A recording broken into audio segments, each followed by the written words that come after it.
Bon, ben, bonjour tout le monde. Merci de vous être déplacés aujourd'hui pour une conférence de presse sur les revendications, les demandes de la FIC. Dans le cadre des élections qui vont être déclenchées demain, je vous présente Julie Bouchard, qui est présidente de la Fédération interprofessionnelle de la santé du Québec, ainsi que Julie Boivin, qui est présidente du syndicat des professionnels en soins du Saguenay-Lac-Saint-Jean. Écoutez, n'hésitez pas, on va faire, donc Julie Bouchard va faire une allocution. S'il y a des questions, après, on va faire une période de questions. Julie Boivin est disponible aussi pour répondre aux questions s'il y a des questions qui touchent plus le niveau régional ici au Saguenay-Lac-Saint-Jean. Donc, sans plus tarder, je vais céder la parole. Je voudrais peut-être préciser, je sais qu'il y a des journalistes qui nous ont dit qu'ils suivaient la conférence de presse sur Facebook. Si vous avez des questions pour la période de questions, n'hésitez pas à me texter au numéro cellulaire qui est à la fin de la convocation de presse. Donc, sans plus tarder, je vais céder la parole à Mme Julie Bouchard. Alors, merci. Eh bien, bonjour tout le monde. Donc, merci de vous être déplacés dans les locaux de Chicoutimi. Merci aussi à Julie pour m'accueillir dans la très belle région du Québec qui est le Saguenay-Lac-Saint-Jean, ma région d'origine d'ailleurs. Le pourquoi on fait une conférence de presse ici au Saguenay-Lac-Saint-Jean, c'est qu'on a entendu parler que M. François Legault allait être présent demain dans la ville de Jonquière pour une activité là, en lien avec la campagne électorale qui débute dès demain. Alors, ce qu'on souhaite vraiment, c'est être entendu par M. Legault, mais aussi par l'ensemble des chefs de partis actuels dans la région, mais partout aussi dans le Québec, puisqu'on a des attentes qui sont très élevées par rapport à la campagne électorale. Alors, sans plus tarder, j'aimerais vous faire un petit topo de ce qui se passe actuellement dans le réseau de la santé. On en entend parler quand même beaucoup là, dans les différents médias depuis plusieurs mois, mais je peux vous dire que la situation actuelle dans l'ensemble du réseau de la santé et des services sociaux au Québec est plus que critique. On parle des urgences qui débordent. Peu importe l'établissement dans le Québec, aucun établissement n'y échappe. Donc, on voit des taux d'occupation qui augmentent pratiquement à tous les jours et qui se restabilisent pendant quelques jours et après, ça repart en fou. Donc, c'est une surcharge de travail qui est très difficile pour les professionnels en soins qui donnent des soins dans les urgences, mais aussi, c'est inquiétant pour la population d'avoir accès à ces soins-là. Deuxièmement, la pénurie de professionnels en soins, la même chose.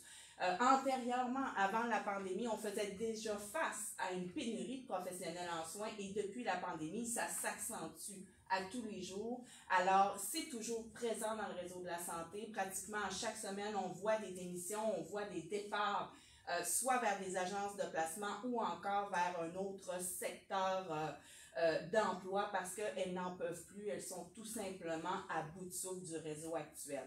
Temps supplémentaire obligatoire, on n'en parlera jamais assez. C'était d'actualité dans les derniers mois, dernières années, ça l'est toujours. Donc, le temps supplémentaire obligatoire augmente en flèche et est toujours omniprésent dans le réseau. C'est ce qui tue actuellement le réseau de la santé. C'est très difficile pour la rétention et l'attraction des professionnels en soins. Ce sont de véritables conditions de travail qui sont inacceptables.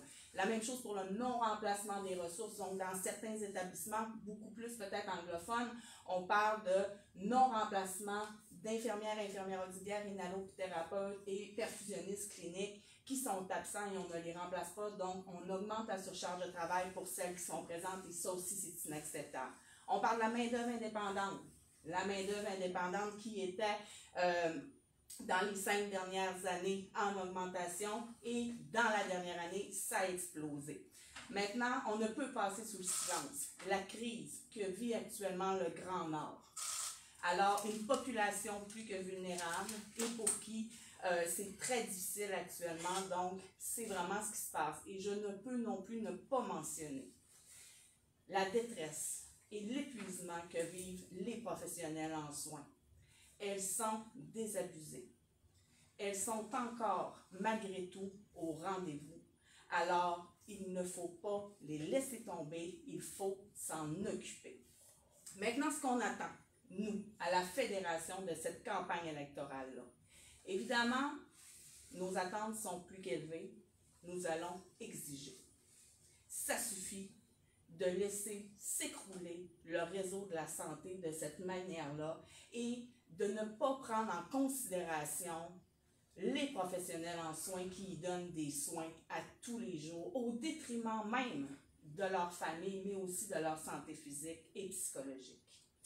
Peu importe le parti, on fait appel à l'ensemble des candidates et des candidats de faire de la santé la priorité. Évidemment, pour nous, la loi sur les ratios professionnels patients est un incontournable. C'est un incontournable pourquoi? Parce qu'on va venir diminuer la surcharge de travail, mais on va venir aussi créer de l'attraction et de la rétention au niveau des professionnels en soins. On ne peut plus laisser aller comme ça un si grand nombre de patients à la charge de très peu d'infirmières et d'infirmières auxiliaires, et ça, peu importe que ce soit en CHSLD, dans les centres hospitaliers, CRDI, centres jeunesse, CLSC.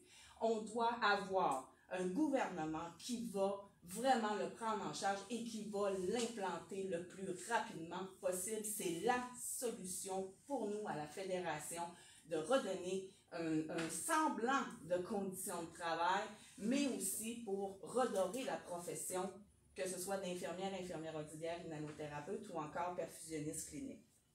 L'abolition du temps supplémentaire obligatoire, qui est fait de manière abusive, c'est vraiment un mode de gestion, ça ne peut plus continuer. Ce n'est pas vrai que le temps supplémentaire obligatoire doit être mis en fonction de la pénurie professionnelle en soins, doit être utilisé au jour le jour et pallier à des absences qui auraient été normalement remplacées beaucoup plus rapidement, ou encore si une meilleure gestion avait été faite de ça. Alors, l'abolition du temps supplémentaire obligatoire est aussi une de nos priorités. L'abolition de la main-d'œuvre indépendante, ça suffit. On est rendu avec des conditions de travail pour les fidèles au réseau public qui sont exécrables versus des agences de placement de personnel qui, elles, offrent non seulement des meilleures conditions de travail, mais offrent aussi un meilleur salaire.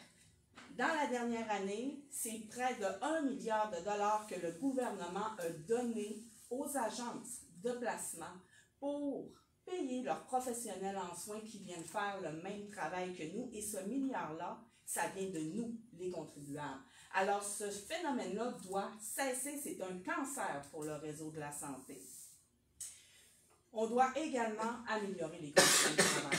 C'est impensable qu'on puisse continuer à donner des prestations de soins avec des conditions de travail que je viens, entre autres, d'énumérer, mais aussi où on n'a pratiquement aucune conciliation travail-famille et vie personnelle, avec le temps supplémentaire obligatoire, avec le fait aussi que les places en CPE sont tellement limitées que pour certaines professionnels en soins, ça fait en sorte qu'elles retardent leur congé parental puisqu'elles n'ont pas de place en service de garde, ou encore que, vu l'état et le place restreint en CPE, décident tout simplement de ne pas retourner au travail vu les horaires aussi difficiles que l'on a.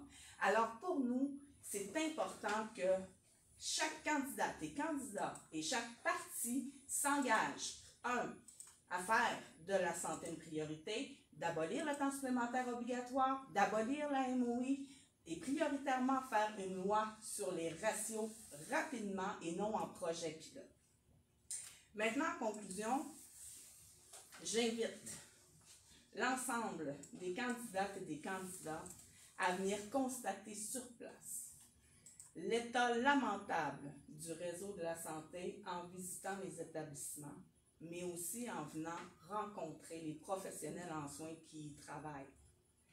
Je les invite aussi à aller rencontrer les représentants syndicaux dans les différents établissements pour avoir encore plus d'informations puis pour comprendre encore mieux pourquoi nous faisons ce genre de revendications-là et pourquoi nos solutions feraient en sorte qu'on améliorerait de beaucoup, autant l'accessibilité aux soins à la population, mais aussi on améliorerait les conditions de travail des professionnels en soins, tout en augmentant et en s'assurant qu'en mettant des choses de l'avant que l'on a nommées plus tôt, on vient améliorer grandement la qualité et la sécurité des soins. Présentement, je qualifierais le réseau de la santé comme le Titanic, qui est en train de couler, et que les gestionnaires et le ministère sont en train de jouer du violon au lieu de mettre des mesures et des choses concrètes en place pour sauver des vies. Alors, c'est tout pour la conférence de presse.